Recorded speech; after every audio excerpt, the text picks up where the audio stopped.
கிறிஸ்துவுக்குள் பிரியமான சகோதர சகோதரிகள் யாவருக்கும் என் அன்பின் வாழ்த்துக்கள். இன்று மீண்டுமாக தேவனுடைய மனிதர்களும் அவர்களுடைய வாழ்க்கை பற்றி நாம் தியானித்துக் கொண்டிருக்கிறோம். இந்த காலை நேரத்திலே கூட ஒரு ஆவிக்குரிய ஒரு மனிதனை குறித்து நாம் தியானிக்க போகிறோம். யார் என்றால் நம்முடைய பழைய ஏற்பாடு காலங்களிலே சவுல். சவுல் ஒரு பென்யமின் கோத்திரத்தானாய் இருந்தார். அவர் ஒரு பராக்கிரமசாலியாய் இருக்கிறார். அவர் பார்ப்பதற்கு ரொம்ப அழகானவராய் இருந்தார். அழகானவராய் இருந்ததுனால இன்னைக்கு நம்ம அவரை பத்தி பேசணும். அவருக்குள்ள இருந்த கேரக்டர் எப்படி இருந்தது அப்படிங்கிறதான் நம்ம இன்னைக்கு பார்க்க போறோம். அழகா இருக்கிறவனை ஆசிர்வதிப்பது மனிதனுடைய கேரக்டர் இல்லையா? ஆனா கீழ்ப்படுகிறவனை ஆசிர்வதிப்பது நம் ஆவியானவருடைய கேரக்டர் இல்லையா?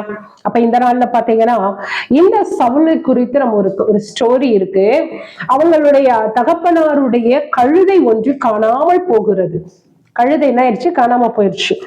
காணாம போனோன்னு அவங்க அப்பா என்ன செய்யறாரு? சவுலை கூப்பிடுறாரு, தம்பி இங்க வா, போய் என்ன பண்ணு, நம்மளுடைய கழுதை காணாம போச்சு, போய் தேடிட்டு வா. அந்த காலங்கள்ல கழுதை தான் பென்ஸ் கார் மாதிரி.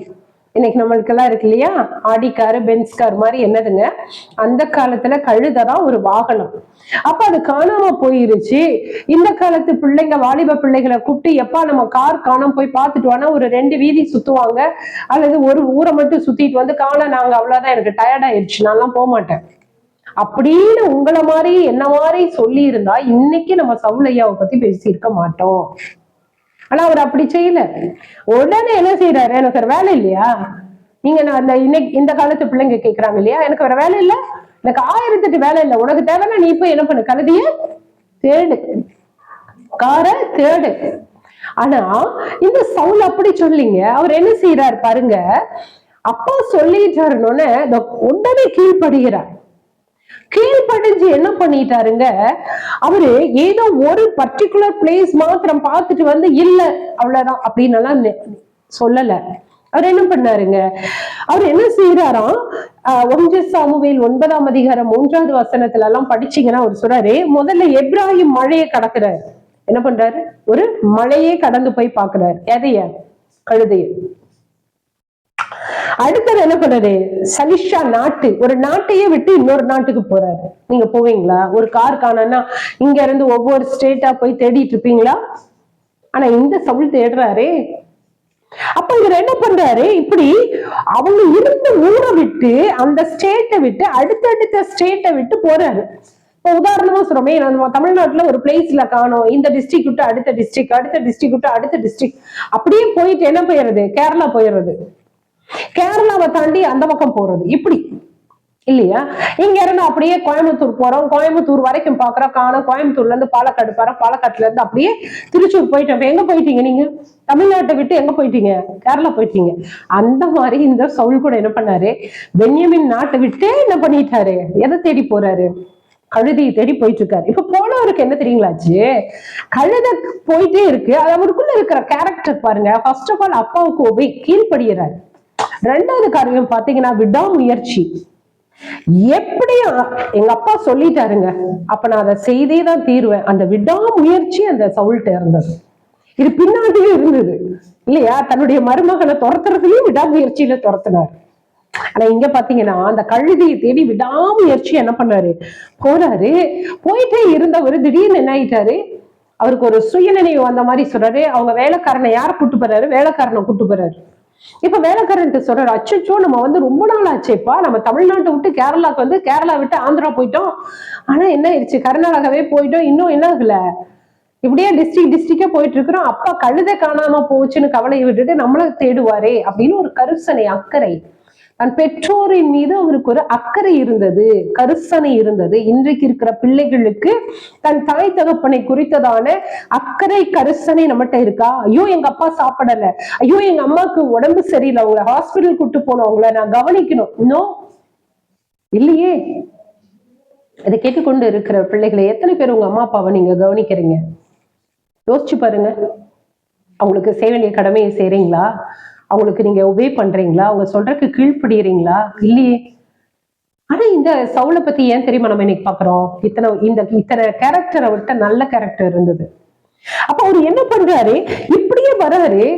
இவரு சொன்ன உடனே அந்த வேலைக்காரன் சொல்றான், ஐயா இந்த ஊர்ல யாராவது கழுத காணாம போனதை கண்டுபிடிக்கிற ஞான திருஷ்டிக்காரங்க யாராவது இருப்பாங்களா அப்படின்னு போய் கேட்கலாம். அப்படின்னு உடனே ஒரு வேலைக்காரன்டா நீ வாய மூடிட்டு அப்படின்னு நம்ம அதட்டல, பகுத்தறியறார். அந்த பகுத்தறியற திறன் இருக்கு. அவர் என்ன சொல்றாரு, அப்படியா கேளுப்பா அப்படிங்கிறாரு. அந்த வேலைக்காரன் கேட்கிறான், இங்க யாராவது கண்டுபிடிச்சு சொல்லுவாங்களா, ஞான திருஷ்டிக்காரங்க யாராவது இருக்காங்களா அப்படின்னு உடனே அவங்க சொல்றாங்க, நீங்க வந்த நேரம் நல்ல நேரம். இங்க என்ன இருக்காங்க, சாமுவேல் என்கின்ற மிகப்பெரிய ஒரு தீர்க்கதரிசி, தீர்க்கமாக தரிசனை சொல்லுகிற ஒரு தீர்க்கதரிசி. அதான் தீர்க்கதரிசனம். தீர்க்கதரிசின்னா யாரு, தீர்க்கமா 100% அவங்க சொன்ன அப்படியே அது நடக்கும். அதுதான், அதுல வார்த்தை கூட மாறாது. அப்ப அப்படிப்பட்ட ஒரு சாமுவேல் தீர்க்கதரிசி இன்னைக்கு இங்க நீங்க கேட்கிற நேரம் இங்க இன்னைக்கு இருக்காரு. இது என்னன்னா, இவர் வர்றதுக்கு முன்னாடியே இவர் என்னமோ கழுதைய தேடிதான் வராரு. ஆனா இவர் வர்றதுக்கு முன்னாடியே தீர்க்கதரிசிட்டு ஆவியானவர் சொல்லிட்டாரு. என்ன சொன்னார் ஆண்டவர், சொன்னாரு நாளைக்கு இந்நேரம் ஒருத்தன் வருவான், அவன் தான் என்ன பண்ணுவான், இஸ்ரவேல் ஜனங்களை ஆளுகிற ராஜா, அவரை தான் நீ அபிஷேகம் பண்ணணும். அல்லேலூயா.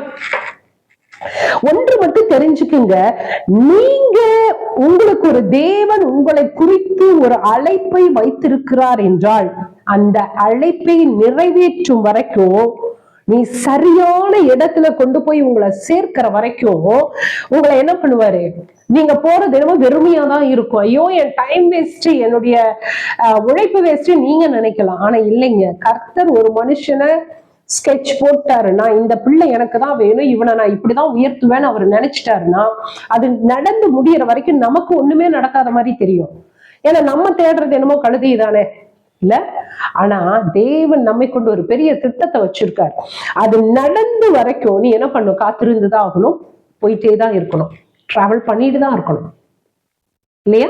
நமக்கு அது தெரியாது. ஐயோ என்னுடைய இவ்வளவு நாள் நான் வேஸ்ட் பண்ணிட்டேன். நீ வேஸ்டே பண்ணலப்பா, வேஸ்டே பண்ணலமா. கர்த்தர் உன்னை ஒரு ட்ராக்ல கொண்டு போறாரு. அவர் சரியான இடத்துல நீ கொண்டு போய் உன்னை லேர்ன் பண்ற வரைக்கும் நீ என்ன பண்ணிட்டே இருப்ப, போயிட்டே இருப்ப. ஆனா அது நமக்கு தெரியாது, பிரயோஜனம் இல்லாத மாதிரி இருக்கும்.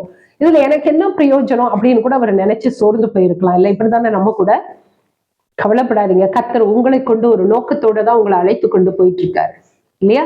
அப்போ இது என்ன பண்றாங்க, இப்ப போயிட்டாரு, அந்த சாமுவேல் தீர்க்கதரிசிய பாத்துட்டாங்க. பார்த்த உடனே அவர் சொல்றாரு, யாரு அப்படின்னோடனே, இன்னைக்கு முன்ன பின்ன தெரியாதோ யாரோ ஒருத்தர் நல்ல பெரிய ஆட்கள் கேட்டேன், நீ யாருன்னா நாங்க அப்படிங்க நாங்க இப்படிங்க நம்மளை பத்தி பெருமையா பேசுவோம்ல.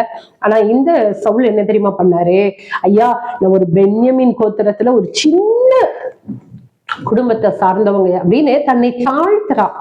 அந்த தாழ்த்துகிற குணம் வேதம் சொல்லுது இல்லையா, தன்னை தாழ்த்துகிறவனை கர்த்தர் உயர்த்துவார்.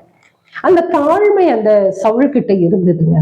அவர் சொன்ன உடனே அவர் சொல்றாரு, சரிவா நீ உனக்கான ஒரு பங்கை நான் எடுத்து வச்சிருக்கேன் அப்படின்னு அவரு அந்த விருந்துல வச்சிருக்காரு. வச்சு முடிச்ச உடனே அடுத்த நாள் என்ன செய்யறாரு, அவரு கூட்டிட்டு போறாரு, உன் வேலைக்காரனை கொஞ்சம் முன்னாடி போ சொல்லுன்ட்டு ஒரு தைல குப்பியை எடுத்து தலையிலே ராஜாவாக அபிஷேகம் செய்கிறார்.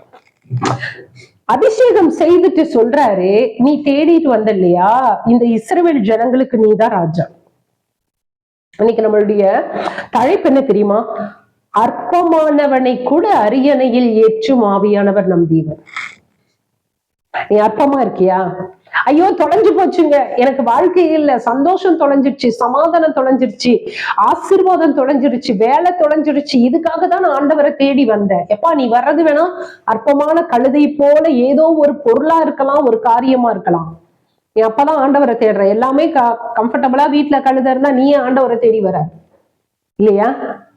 தேவ திட்டம். ஏன் அப்போ கழுதையை தேடி வந்த சவுளை போல இன்றைக்கு பல காரியத்தை நம்ம வாழ்க்கையில தொலைச்சிட்டு என்ன பண்றோம், ஆண்டவரை தேடி வந்து நிற்கிறோம். ஆண்டவரே எனக்கு சந்தோஷம் தொலைஞ்சிருச்சு, சமாதானம் தொலைஞ்சிருச்சு, என் வாழ்க்கையில சுகம் தொலைஞ்சு போச்சு, என் வாழ்க்கையில சுகமே இல்லை, நானும் எத்தனையோ டாக்டர்கிட்ட தேடி தேடி பாக்குறேன், எனக்கு சுகமே கிடைக்கல, இல்லையா? ஏதோ ஒண்ணு தொலைச்சிட்டு தான் நம்ம ஆண்டவர்கிட்ட தேடி வந்து நிக்கிறோம். ஆனா தேவன் திட்டம் அது இல்ல. நீ தேடி வந்தது என்னமோ ஒரு அற்பமான ஒரு சுகம், ஒரு சமாதானம், ஒரு சந்தோஷம், ஒரு ஆசீர்வாதம், ஒரு வேலையா இருக்கலாம். ஆனா தேவன் உங்களை கொண்டு என்னை கொண்டு ஒரு திட்டம் வைத்திருக்கிறார், மாபெரும் திட்டம். அல்லேலூயா. அவருடைய பிள்ளையாக அவருடைய பணிக்காக, அவருக்கு ஒரு நற்சாட்சியாக உங்களையும் என்னையும் நிறுத்துவதற்காக அவர் நம்மை முன்குறித்திருக்கிறார். அதனாலதான் நீங்களும் நானும் அந்த சவுல் தேடி போன மாதிரி நம்மளும் ஏதோ ஒண்ணு வாழ்க்கையில தொலைச்சிட்டு தேடி ஆண்டவர்கிட்ட வந்து நிக்கிறீங்களா? நீங்களும் நானும் ஆசீர்வதிக்கப்பட்டவர்கள். ஏன்னா நீங்க வந்து நிப்பீங்கன்னு அவர் முன்னாடியே தெரிஞ்சிருக்காரு. எப்ப தெரியுமா? தாயின் கருவில் உருவாகும் முன்னே நம்மை முன்குறித்த தேவன். அப்ப வந்தவருக்கு என்னாச்சுங்க? 2 ஆசீர்வாதம் பாருங்களேன். சரியான த ரைட் பிளேஸ்ல வந்தவங்களுக்கு என்ன பார்த்தீங்களா? ஆண்டவரை தேடி வந்தவங்களுக்கு ஆசீர்வாதமும் இருக்குது, காணாம போன தொலைஞ்சு போன கழுதையும் கிடைச்சிருச்சு. அருமையான தெய்வ பிள்ளை, எதை கேட்டுட்டு இருக்கீங்களா? உங்க வாழ்க்கையில கூட நீங்க ஏதோ ஒண்ணு தொலைச்சிட்டு தானே ஆண்டவரை தேடி வந்திருக்கீங்க. இந்த செய்தியை கேட்டுட்டு இருக்கீங்க. நீங்கள் ஆசீர்வதிக்கப்பட்டவர்கள். நீங்க தொலைத்த பொருளை மாத்திரமல்ல, நீங்க உங்க மைண்ட்ல எட்டாத, இதுவரையும் நீங்க காணாத உயரத்துல உங்களை ஒரு மேன்மையான ஒரு காரியத்துல கொண்டு வந்து நிறுத்துவது தெய்வ திட்டமா இருப்பதினாலதான் கர்த்தர் இந்த வார்த்தையை உங்க செவிகள் கேட்க இதை பேசிக்கொண்டு இருக்கிறார். இதை கேட்கிற ஒவ்வொருவரும் நீங்கள் ஆசீர்வதிக்கப்பட்டவர்கள். அற்பமா இருக்கீங்களா? கர்த்தர் எப்படி சவுளை அரியணையில் ஏற்றினாரோ உங்களையும் என்னையும் அரியணையில் ஏற்றி அழகு பார்க்கிற தெய்வன் நம்மளுடைய ஆவியானவர். God bless you.